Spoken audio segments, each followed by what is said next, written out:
No i wydawało się, że się spóźnia, a tu hop, 20 minut opóźnienia nadgonił.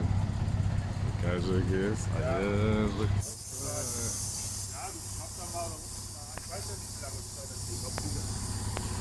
Schulkleppen. No to tak. Pierwszą informację, pozdrawiam kolegę burmistrza, Bürgermeistera Klaudiusza Kandzie. Się pytał, czy były kiedyś w Schulkleppen. Były co najmniej 3 razy, jak pamiętam, albo 4. No, taki mają bahnhof tutaj. I to się nazywa Karlgrundbahn. Rzeka nazywa się Karlgrund i jedzie w kierunku Hanau Bahnhof. 50 minut, fajne pociągi. To są ciufe, tu nie ma prądu. Tak, jakieś nawoźniki jechał, o, jedzie z powrotem.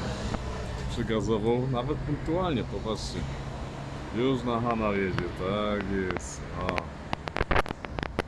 Bardzo fajnie. A myślałem, że będzie fez opóźniony. A on nie. O, tutaj jest napisane, że ma być 15:08, a pojechał 15:10. Z wizytą w Doni. Pierwsza informacja.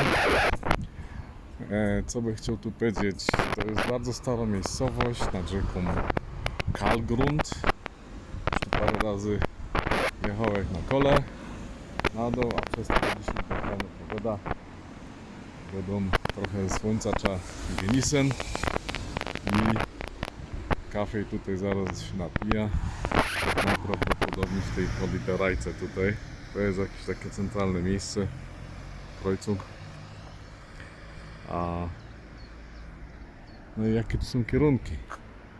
Tam mamy na Alzenau. Alzenau 19 km, a Schaffenburg to jest też znana miejscowość, to jest Landkreis tutaj, Blankenbach po drodze, Fammersbach jest.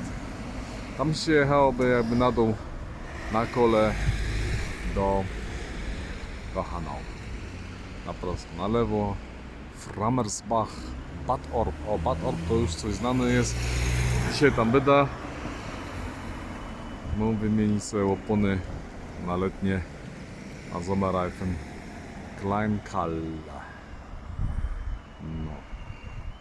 Dobra. Ale co fajne? Nie ma pasów tutaj. Czyli normalnie na Hauptkreuzungu zauważa, bo nie ma pasów. Ale nic nie szkodzi. Bardzo fajnie.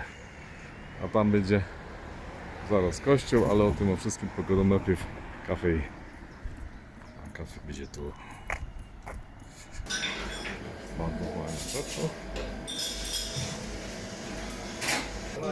No i tutaj trafiamy do pięknego kafeju, konditoraju. Sami fajni Niemcy siedzą. Wiemy, o co chodzi. Piękna tradycja tutaj jest. Spokojni ludzie, warto przyjechać. Naprawdę warto przyjechać. Pozdrawiam wszystkich Ślązoków. No i też tych z Kochanowic, nie?